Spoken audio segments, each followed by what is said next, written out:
How do we even start a podcast? How do you start a podcast?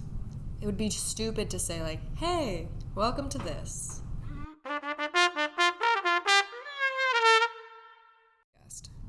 So we called it. So we're here. Yeah.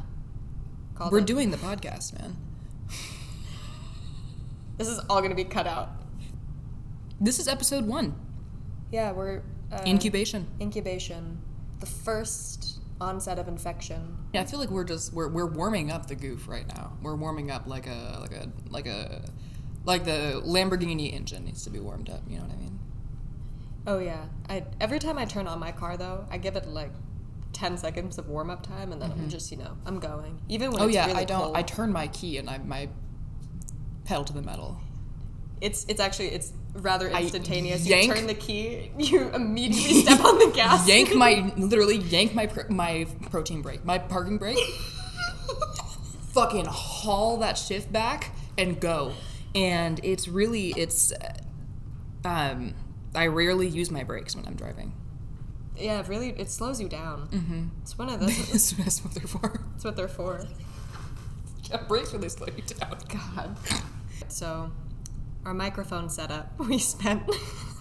We were here for an hour and a half before beginning. Yeah, we probably had like 20 wires out. We tried different microphones. Mm-hmm. None of those were working. Mm-hmm. We had this tiny mic. Tiny Mike was a bust. Yeah, really rooted for Tiny Mike, but he didn't even come through. We were, yeah. It's... So really disappointing. We spent an hour trying to figure out audio, and then we ended up just choosing the thing we started with. And you know what? But it's about troubleshooting. It's about finding a way, and that really is the essence of the scientific method. Oh man, what a full circle. Yep. Yeah. So Yeah, that was our transition. I'd say that's pretty good. I couldn't think of anything better. Thank you. Yeah, so Eliana and I don't want to say, we're both pretty nerdy when it comes to biology, and we like to goof a lot. Mm-hmm, mm-hmm. And so we decided, well, why don't we just record our goofs? And yes. then other people can listen to them and goof around with us. Ideally, we would be also teaching people some things, but ideally, this is also for us to learn outside of classes, because I am not the kind of person who can motivate myself to do something unless I genuinely need to do it. I don't take a shower until I literally think I might have lice, because my head is so itchy. We're starting off strong with... Smelly and strong. We're starting off smelly and strong. And I think that's going to be the essence of the first podcast, smelly and strong. Yeah, I did just shower today. But that doesn't mean we can't be smelly. I didn't shower today. I mean, showering is just... It's just a word. It is. It's just... Okay. So I was taking this microbiology class and I wanted to know more. It's one of those classes that just like hooked me in immediately, and I was like, oh shit, okay, this is what I want to do. This is what I'm interested in, which is awesome to experience. And at the same time, I have fucking work and family and occasional friendship moments to take care of right outside of school. I don't have time to be doing independent research like crazy. I was like, all right, cool. I listen to a lot of stuff. I listen to a lot of videos and podcasts, and I couldn't find a good microbiology podcast. If anyone has any recommendations, please drop them in the comments if you're watching on YouTube. But I couldn't, and I was like, oh, well, fuck it. I'm gonna make one. Yeah, it's... And when you get through something that I've always been frustrated with when it comes to the sciences in general, is that academics make it really difficult for people to understand what they're talking about. Like when you get outside of a microfield, it's really difficult to understand the concepts that they're trying to explain, because you don't know the terms, you don't know the lingo, you don't know the basic fundamentals. And the problem is, I don't think that it always needs to be that way. There are most certainly ways that things can be explained and people can learn, and it's not... Yeah, it's a lot different than sitting down with, an article or slides or whatever resource you're using to study and just reading it over and over again, not understanding anything that's on the page. Yes. Versus making up stories, engaging with the content, not necessarily remembering the names in the beginning, right? But establishing, like a mechanical foundation. The concept. The good foundation. Yeah. Good foundation. And then you can add the names in later, and then you can say, okay, how does this secretion pathway work? I know that they secrete proteins, but you can go deeper and deeper into, the complexity, because we're doing research and we've learned a lot, but we're barely scraping the surface, No, yeah, the farther in you go, the more you read and the more you just, whoa, what? That is fucking incredible. I never knew that. And that's the kind of moment that more people should get, but there's not access for it. Right. Yeah, so I'm really stoked to talk about the my bacteria of choice, which I guess you'll be leading us on our first adventure today. Should we introduce ourselves? I feel like that's probably the time for that is now. Yeah, so it might have been the first thing we should have done, but no, it doesn't. It's not going to flow well. No. So my name is Alyssa. I'm a microbiology major, and I'm minoring in environmental sciences and resource management. Is that going to make it obvious where we go to school? Guaranteed. No, there's plenty of, microbiology majors and environmental science and resource management. Environmental science. I don't think environmental science. Yeah, minoring in environmental science and resource management. I'm not 100% sure what I want to do yet. Research would be really lovely.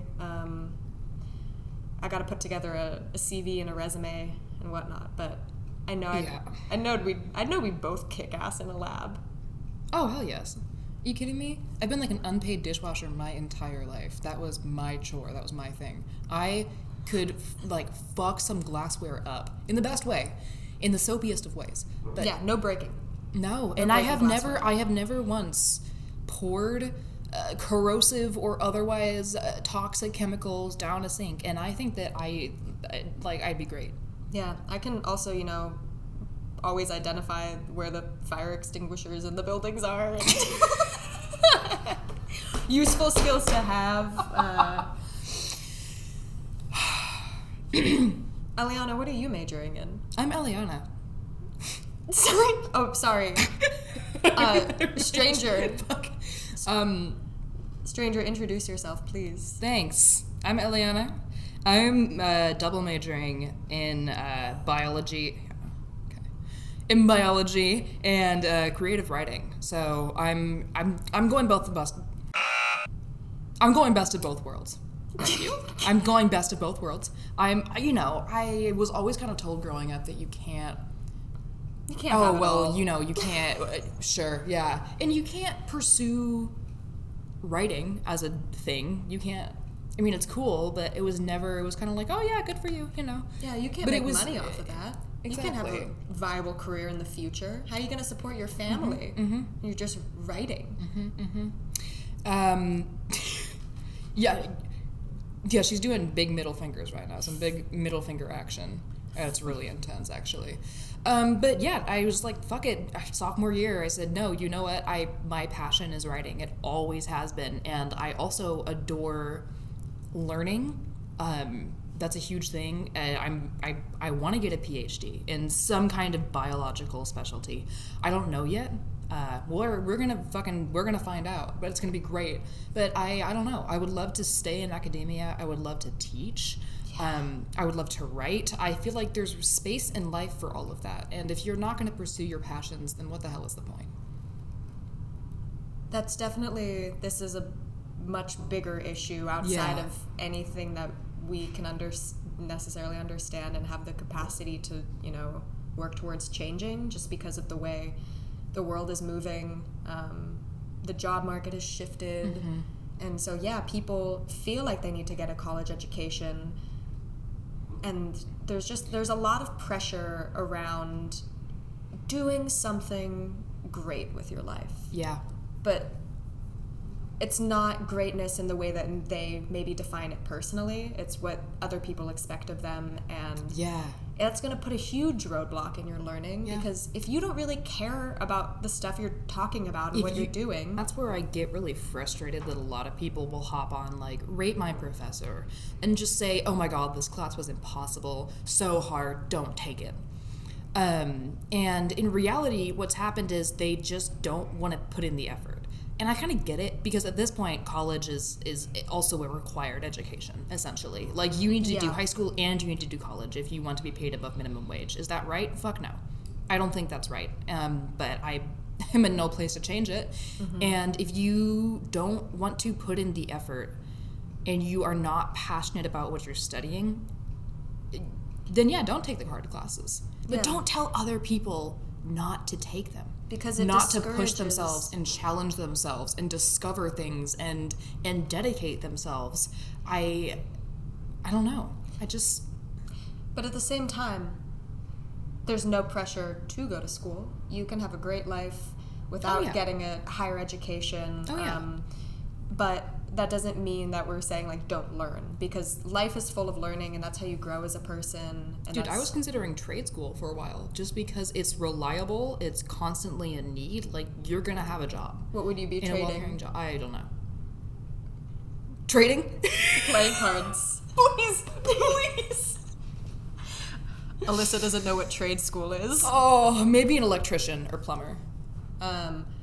Funny story. Disclaimer. I was traveling to an island recently, and I really had to go pee, and so I stopped in this small little local shop, and I asked the lady working there, like, hey, do you have a restroom that I can use? She looked at me and she's like, oh, I am so sorry. Our toilet exploded yesterday. I'm sorry. Not even...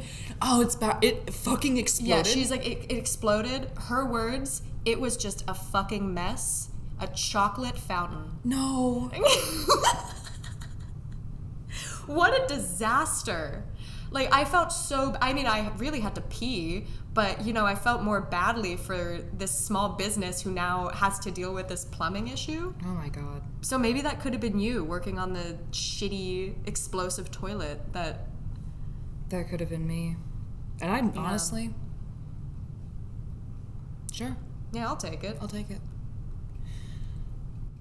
So, something that's also always frustrated me with a lot of, like, just like video essays, podcast, etc. that use information but don't provide sources. It's just kind of like fucking a fart in the wind. Like, how am I going to be able to trace that back? How am I going to be able to find who smelt it or who dealt it if I can't really even smelt it? You know what I mean? I'll just admit it was me. That's awesome. Thank you. I'm proud of you for admitting that. But anyways, the point is we're going to be putting all of our resources down in the descriptions. So please feel free to check those out for further reading and to look more into things that you're interested in. We're going to try our best to find only scholarly articles, and we're going to, reference check them, make sure they're actually legitimate. That's another big thing with researching is that there's a lot of misinformation out there. Yeah, not even everything that's published is like the fucking autism vaccine study. Oh, yeah. Like meningitis epidemics. It's just autism? It's because you refused... It's autism. It's just autism the whole time? It's because you refused to vaccinate your child. Yeah. That's a belief system that I can't comment on. Fucking vaccinate your kids. Get the fucking vaccine. Yeah, they're not putting tech in your body.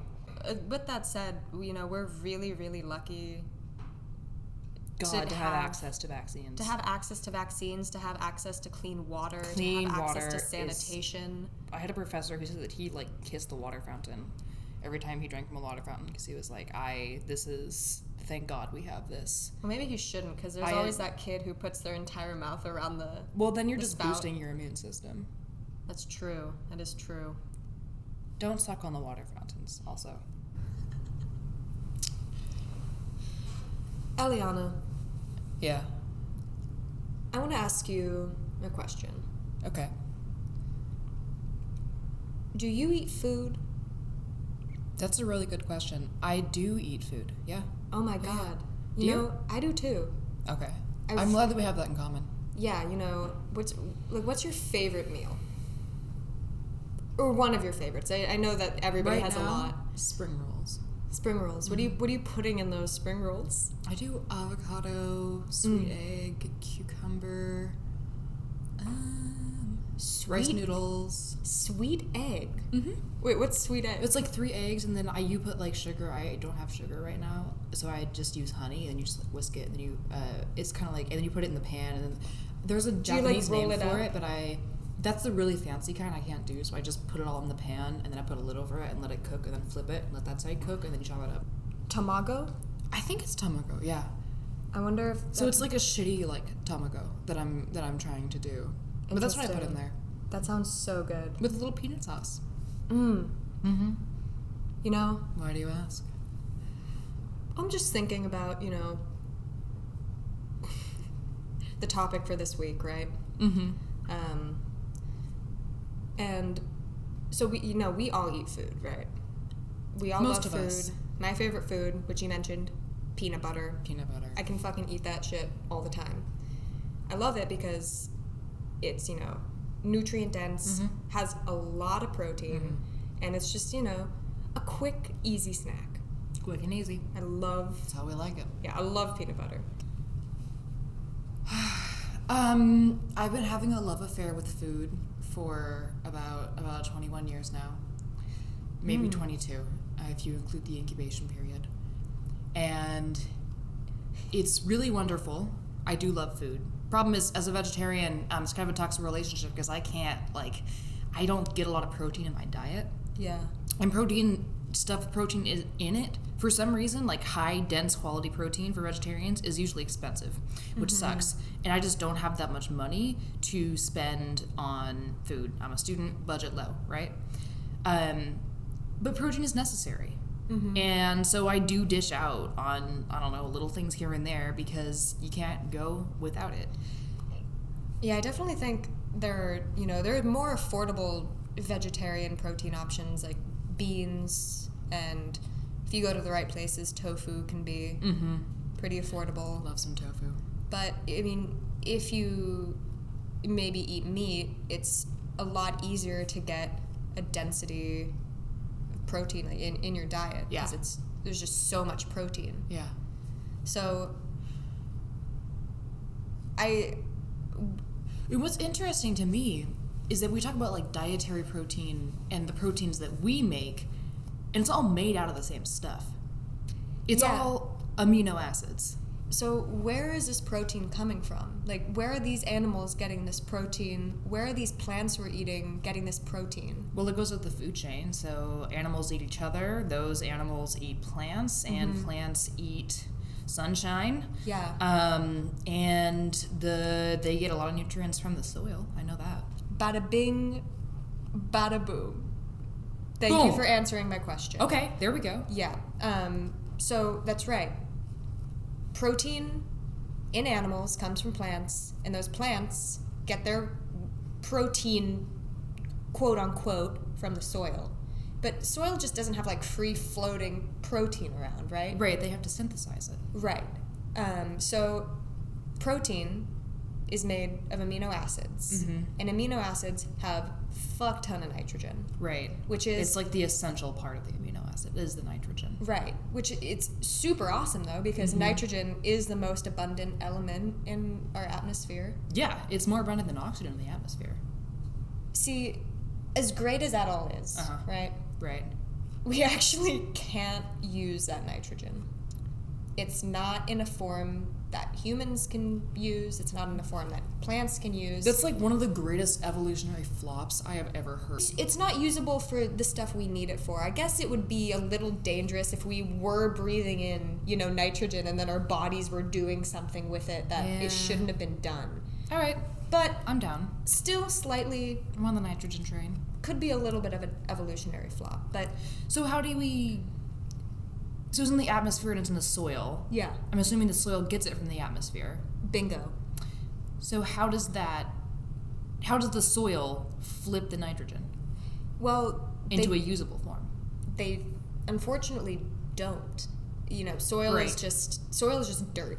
Right. And there are living things in the soil that, give it life, and like worms and bacteria and fungi.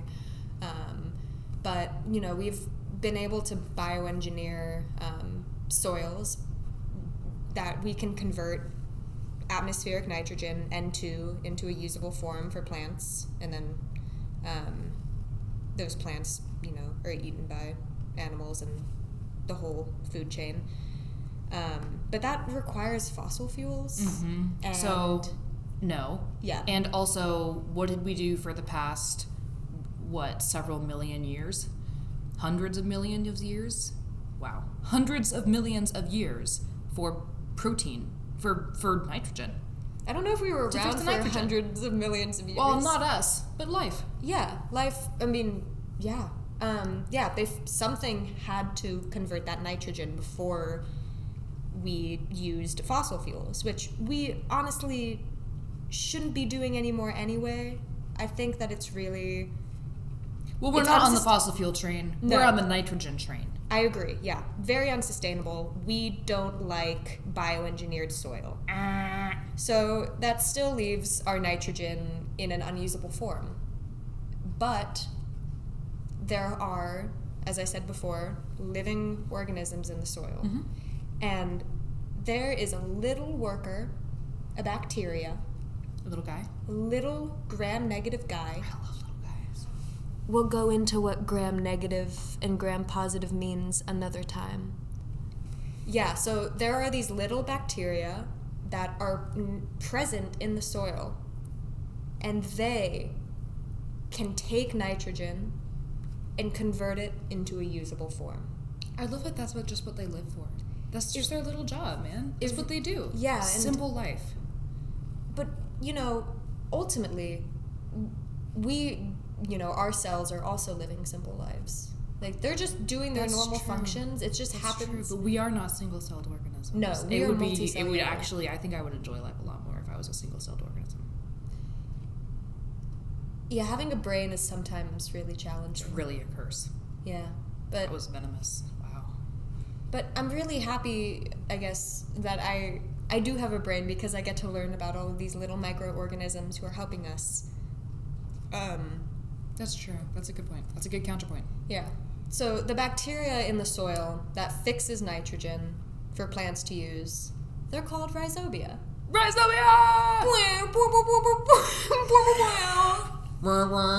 Okay. We love rhizobia here. These little rhizobia... Carnivores, herbivores, plants, nitrogen.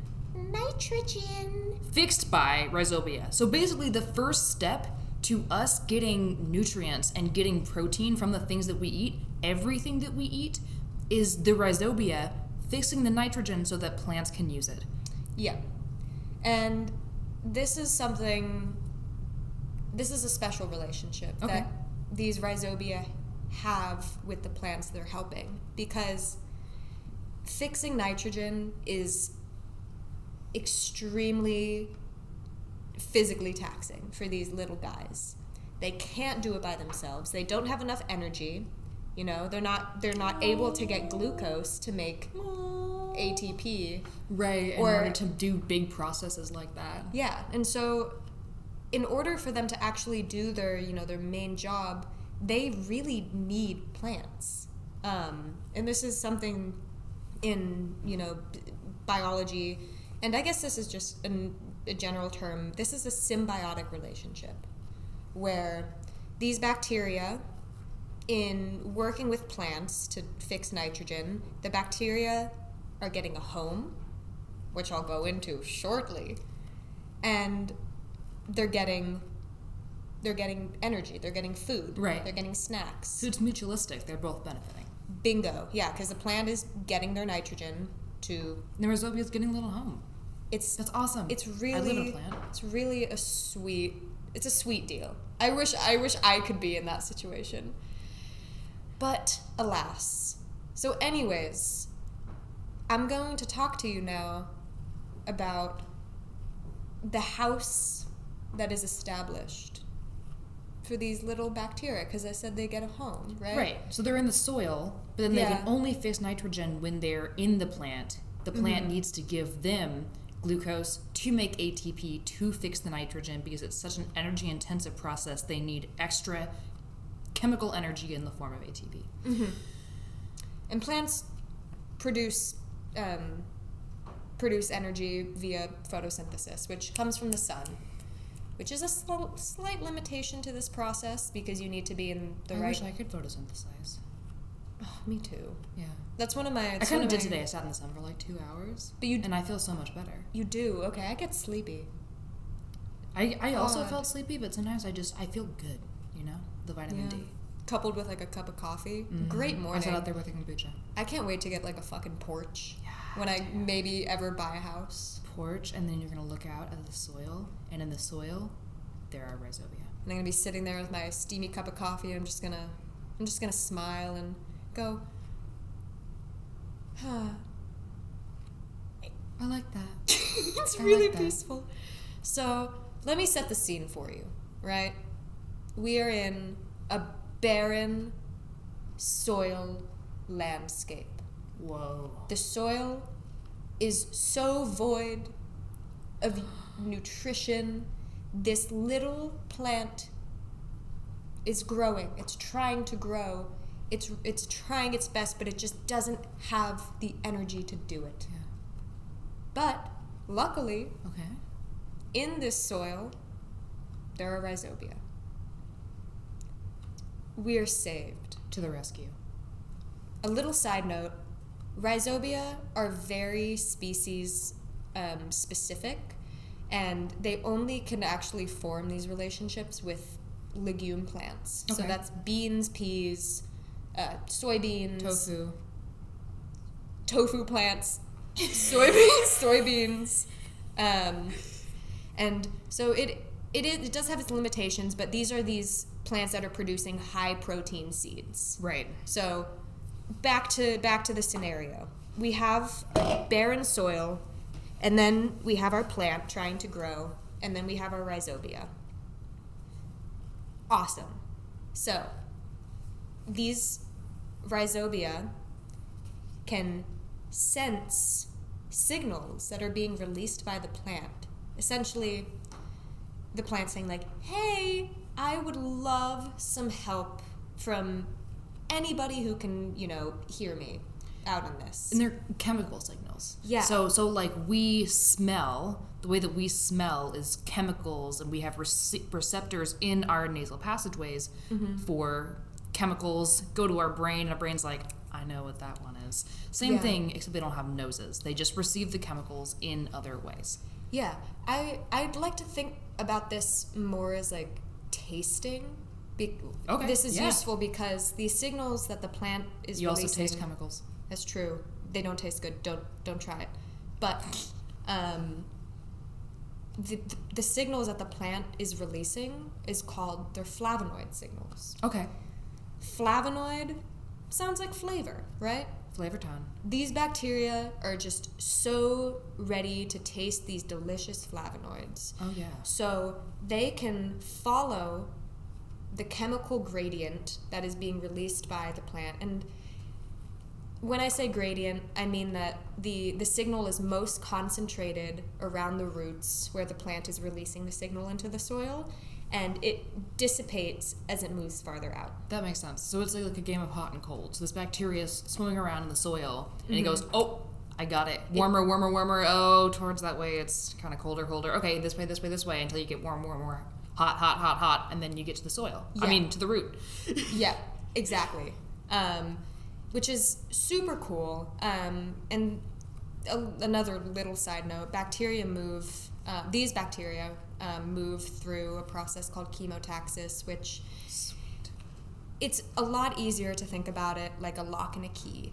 A signal in the soil binds to a receptor, and then that opens the door for more things to happen. Okay. So the bacteria are moving up to the root of the plant. Once they hit that sweet spot, it is fucking flavor town. Okay. Right? And at this point, these rhizobia are also releasing their own signals in response to tell the plant like, hey, I heard you needed some help. I'm here. I'm coming, let me in. I'm coming in. Let me in. And these signals are called nod factors. Okay. And there's a lot of different types of nod factors. There's a lot of other signals that are also in play, but these are the most important too, because nod factors tell the plant that the bacteria is there and they have made contact with the root, and that they're ready to do their job. And this is actually one of the coolest parts. So the nod factors are actually telling the plant to kind of, the root have little hairs. And so the bacteria are attached to the hairs of the root, and the signal is essentially curling the hair around the bacteria, like it's giving it a hug. Yeah. So the plant's like, thank you so much for being here. I'm gonna give you a warm, friendly embrace. Yes. And so at this point, there's, the rhizobia are at the root tips and hair, and they are ready to enter the cell of the root cells. Right. And so the root hairs are curling around, and they are able to penetrate through the plasma membrane of the cell and enter. And they need to be in the cell because... Oh, yeah. So the rhizobia can only fix nitrogen in an environment without oxygen. Perfect. They use an enzyme called nitrogenase, and if it's bound to oxygen, it just shuts down. It's permanently it's like, I'm done, shut I'm down. satisfied. Yeah, so you can't be just like in the soil. And luckily, you can't just be in the soil. You can't just be like in the plants, etc., because that's an oxygenated space. You have to be inside the cell, the cytoplasm, where there is no oxygen present. Yeah. Boom. So these rhizobia, there's tons of them now. They're all sensing this signal. They're all traveling up, and they form this like conga line. It's called an infection thread. And they're just so stoked to be going into these root cells that they're having a fucking party. And so they're forming an infection thread, and they're moving into the cells of the root hair up into the root. So they are inside the plant now. So they're moving, they get into the root hairs all together in a conga line, dance and dance and dance until they get into the root, and then they enter the cells there where they can fix nitrogen. Right. So the door is the root hair, the house is the root. So at this point... And the cells are the rooms where they stay. Yeah. There's a lot of rooms in this house. This is a condominium. This is absolutely, it is. Yeah. So now there are rhizobia inside of these root cells. And in the infection thread, they are growing, they are replicating, and they are essentially, just colonizing. This is a big house party now. And the plant's happy about it. Right, the plant wants them to be there. Right. So at this point now, there are so many bacteria inside of these cells that the cells have literally expanded. You can visually see on legume plants that have rhizobia symbiosis there are little balls that form on the roots, and that is where the bacteria is. This just in. Rhizobia give your plant balls. Yeah, it is really, it's fascinating. It's so crazy that there's just so many bacteria in these little spheres on the roots of these plants. And that is where they're fixing nitrogen. And so the conga lines in there, they're growing, they're replicating. The cells of the plant are also replicating because they're getting some other signals from the rhizobia, which I'm not talking about. And so at this point now, these bacteria are like, all right, there's enough of me in here. I'm going to leave the party and I'm going to go do some work. Okay. You know, we all have to do work. Right. Otherwise, the world won't. We've partied up to the point that we are now huge balls. Yeah. And we need to do some work in the balls. Yeah. So once the rhizobia leave the infection thread or they leave the conga line, then they can start fixing nitrogen. And it's great because they've established a home inside the plant, and there's no oxygen, and the plant, via photosynthesis, is providing them energy to do their job. And so the rhizobia are fixing nitrogen, and it's giving it to the plant. And the plant can, then synthesize amino acids to make their protein-rich seeds, which gives us tofu, and then we can eat spring rolls. Yes, we can eat our spring rolls. Circle. Yeah, that's incredible. It's a really beautiful process, and I wanted to really talk about this because our perception of bacteria and viruses and fungi are oftentimes really negative. Yeah. But we live in harmony with so many microbes, and I wanted to share the importance of these little bacteria because they don't directly impact us humans, but they're so indirectly beneficial. Yeah. Because indirectly essential. It's something that I feel like this is really common in nature. Yeah. Symbiotic relationships, and I just I want more people to at least appreciate the smaller life forms on this planet. It's a beautiful thing. That's a great way to start this before we get into our next episode, which is about how horrible tiny things on our planet can be. Yeah. A lot of these tiny microorganisms are also fucking us. We are dying because of them. Like a monster, man. Yeah, but that's just life. We are monster fuckers and they are fucking us hard. Yeah, but it's really, that is life, and, part of me why I wish I was a single-celled organism at times is humans are so arrogant and we think we're the best things ever. And I don't. Not true. I think that bears are better than me. Oh, do you remember we looked at that bear with mange? Stop. Oh I'm going to cry, so I'm going to change the subject. You're talking about infection thread, which is obviously not a bad thing. They're coming in to help. But infection, and I know, like, when we are infected with an alien microbe, our body immediately attacks it. It's like, oh, whoa. What the fuck is this? Triggers all kinds of tripwires, and then we get the adaptive immune system, and we get everybody in, right? We're calling the whole army. Why doesn't that happen for rhizobia? Well, I will actually say the plants do have defense mechanisms. It's not like the plants are just like, well, I guess this is happening.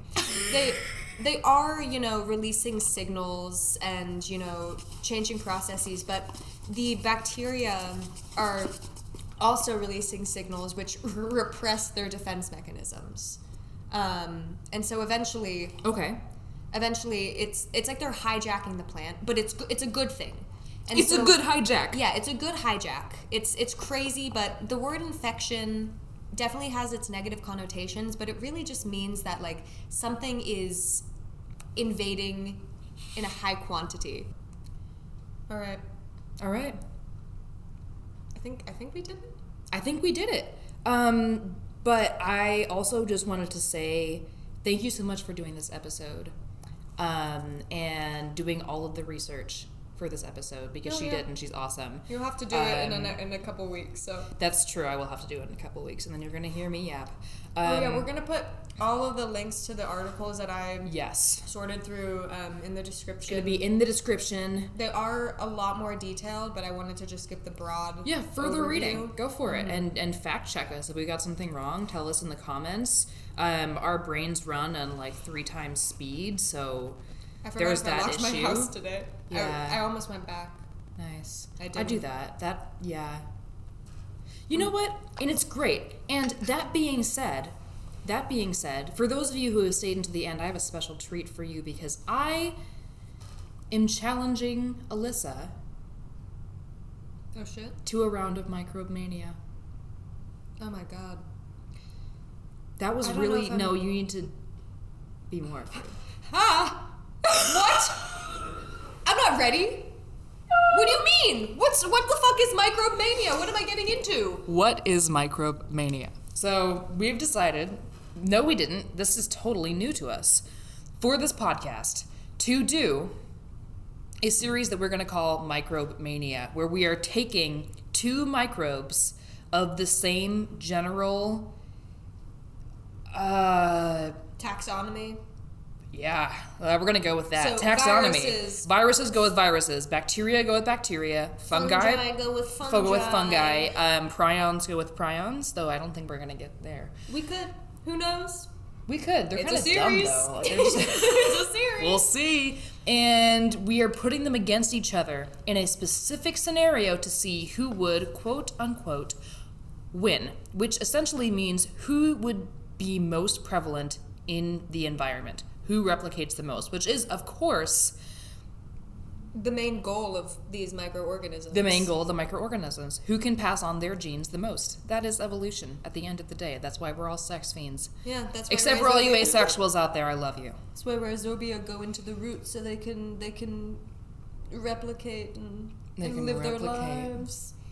They can replicate. Eliana, who am I needing to find a contender to go up against next? I am going to come in hard, fast, and strong. That's what I'm she giving said. you time to think about it.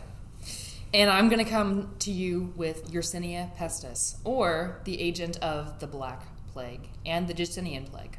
Oh, shit. So you better bring your A game. Okay. You got a week to decide, Do we have, and then another week before we record.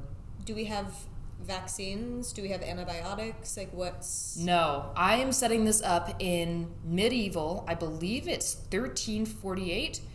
Don't quote me on that yet. 1348, London, England. We're starting off. We're going to assume this city is isolated. We're going to assume this is like The Sims, guys. These are not real people. This is an imagined scenario. I don't fantasize about epidemics. I do. No. London, England, 1348. All they had was some guy in a leather mask burning some herbs in his nose and going, yep, that one's dead. All right? Okay. And prayer and God. And I'm okay? going No antibiotics, no vaccine, barely any medical treatment. No medical treatment is effective because the Black Plague killed an estimated, I think it was 25 million people, which at the time was estimations range from around a third of Europe's population. They had no way of stopping this. It went through the entire place in like 5 years. You're expecting it was so fast. You're expecting me to find a bacteria that can go up against Yersinia pestis. Yes. All right. Challenge accepted. I know you can do it. I believe in you. I'll try my best. Handshake? Handshake. Handshake. We shook hands. We're shaking hands. We're still shaking hands. We're still shaking hands. All right. Bye!